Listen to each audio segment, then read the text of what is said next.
আসসালামু আলাইকুম, আমি চাঁদনি চলে আসছি নতুন একটা ভিডিও নিয়ে। আজকে হচ্ছে কোরবানির আগের দিন, আর এখন যাচ্ছি কোরবানির বাজার করতে। প্রথমত কে কে বাজারে যাচ্ছে তোমাদেরকে 1 মিনিট দেখাই দিই।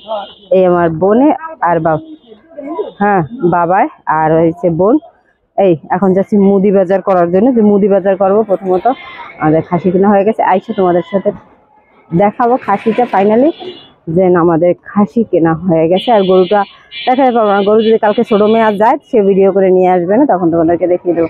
কিন্তু আমার পক্ষে সম্ভব আর হবে না। গরুটা দেখে দিয়েছি না, মেজর বোন থাকতে কি করে দিয়েছি বেশি মেজর, এটা মানানসই।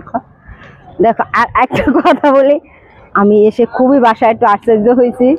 তা হলো তোমাদেরকে ওই পিছিয়ে যাই, তারপরে বলি যে এখান থেকে সরে লাই, তারপরে মানে কথাটা বলতে আছি তোমাদেরকে। তাই তোমাদেরকে কথাটা বলি, সেটা কি এখন বলে দিই। সেটা হলো আমার বোন আইসে দেখি আমার গহনা টনা পরে বসে আছে, সূর্যটা পড়তে আছে মুখে, গহনা টনা পরে বসে আছে বাসায়। কারণ হচ্ছে আমি ঘটনাটা কি, ও তো এইসব করে না। যে তারপর এটা দেখলাম যে আমি আসছে যে ছোট বোনের জিনিস পরে সে বসে আছে, যে ছোট বোনের জিনিস পরলো।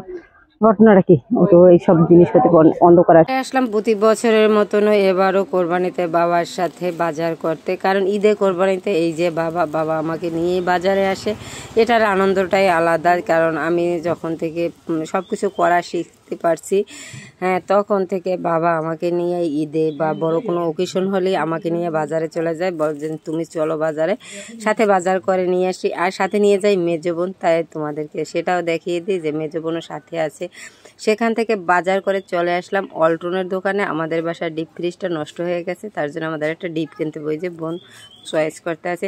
তা বেশি বড় ফ্রিজটা কিনবো না, আগেটার মতনই এটা ফ্রিজ কিনবো, মোটামুটি মাঝারি সাইজের। তা আমার দ্বারা অল্টনের পণ্যটাই ভালো লাগে, তার জন্য আমি বারবার অল্টনেই ছুটে যাই। কারণ ওরা চায় না সিঙ্গার দিয়ে কিনতে চায়, আমি বলি যে না অল্টনে কিনবো, আমার কাছে অল্টনের ফ্রিজটাই ভালো লাগে। তাই এবারও অল্টন দিয়ে একটা ফ্রিজ নেওয়ার জন্য চেষ্টা করলাম। প্রতি বছর কিছু না কিছু কেনাকাটাই থাকে, কারণ জিনিসপত্র শেষ হয়ে গেলে তো আর করার কিছু থাকে না। আর এই ফ্রিজের ডিজাইনটা আমার কাছে খুবই ভালো লাগছে, কালারটাও ভালো লাগছে। ফ্রিজটার ডিজাইনটা অনেক সুন্দর ছিল, যেটা বলে বোঝাবো না। আর এই কালারটা আমার আগের ফ্রিজটা ছিল, তো তোমরা পুরোনো ভিডিওতে গেলেই দেখতে পারবে যে আগের ফ্রিজটা আমার এরকম নরমাল সব ফ্রিজ আছে। আমাদের ডিপ নষ্ট হয়ে গেছে, বাসার যে ডিপটা নষ্ট হয়ে গেছে, আমাদের কিনতে হবে একটা ডিপ। আমরা চলে ছিল, কিন্তু কালারটা নেওয়ার জন্য তাই ঝটপট করে ফ্রিজটা কিনি। বাসাটা 280 লিটারের একটা ডিপ, তাও আমার হয় না করে দাঁড়িয়ে থেকে একটু ফ্রিজের ডিপ বড়। মোটামুটি কোথায় কিছু কিনতে গেলে ডিপ নরমাল দুটাই বড় লাগে। স্কিনে বাসায় চলে আসলাম এবং ভাগ্নির হাতে দেখো মেহেদি পরাতে আছে, বোনে ফাঁকি একটু দৌড় দিয়ে পালারে আসছি। আর কি কি বাজার করে নিয়ে আসলাম সেটা দেখাই তোমাদের কাছে। লুডুস নিয়ে আসলাম, ট্যাং নিয়ে আসলাম, সাথে আছে এটা হলো হালিম। আমাদের হালিম 5-6 প্যাকেট লাগে, তাই এবার 3 প্যাকেট আনছে, যে 3 প্যাকেট দিয়ে চালিয়ে দেবো।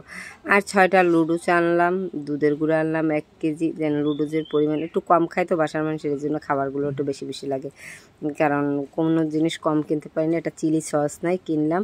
আর এটা 1 কেজি একটা দুধের গুঁড়ো কিনলাম। ভীম ছিল বাসায়, তবু একটা নিয়ে আসি, যদি যে কোনো সময় প্রয়োজন হলে পাবো কোথায়, তার জন্য। তাই চিনি কিনলাম, যে চিনি মিষ্টির জিনিসটা বেশিই খাই, অতিরঞ্জিত মিষ্টি খেয়ে আমরা বাসায়, যেহেতু তার জন্য মিষ্টি কিনলাম। বাবা কিশমিশ কিনতে যাই 1 কেজি কিশমিশ কিনবে, আমি 250 গ্রাম কিনছি। সে না জোরাজুরি ও জায়গায় বসে 1 কেজিই কিনবো, কিছুতেই 250 গ্রামে হবে না।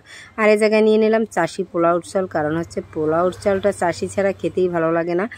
চাষির চালটার একটা গুণ আছে, সেটা হলো পোলাও করলে ঝরঝরা হয়, তার জন্য আমার দ্বারা রান্না করলে চাষিটাই ভালো লাগে। আমি চাল কিনলে প্রথমে বলে চাষি। চলো নেক্সট টাইম আবার একটু ভিডিও করে দেখাবো। বন্ধুরা এখন বাজে রাত্র 12:30, এখন 1টা বাজে। বাসায় যাব, রেডি হয়ে নিছি বাসায় যাওয়ার জন্য পার্লার থেকে, তাই চিন্তা করছি বাসায় যাওয়ার আগে ভিডিওটা শেষ করে দিই। আজকের ভিডিওটা তোমাদের সাথে বিকালবেলা আমি যেটুকু করছি অতটুকু শেয়ার করছি। আর আমি বাড়ি থেকে কালকে চলে আসছি, আমি ভিডিও করতে পারিনি 2-3 দিন, কারণ আমি একটু ব্যস্ত ছিলাম তার জন্য। তাই ব্যস্ততাটা কেন ছিলাম সেগুলো তোমাদের সাথে শেয়ার করে দিব না। সব ভিডিওগুলো করা আছে, কিন্তু এডিটিং করতে পারিনি, তার জন্য সরি। তাই চলো আমি আবার নতুন ভিডিও নিয়ে আগামীকালকে আসবো, যে নতুন ভিডিও নিয়ে আসবো আগামীকালকে। আর সবাইকে ঈদ মোবারক। এখন তো রাত্র 12টা ওভার হয়ে গেছে, তার জন্য ঈদ মোবারক। তাই সবাই ভালো থাকো, আল্লাহ হাফেজ, গুড নাইট।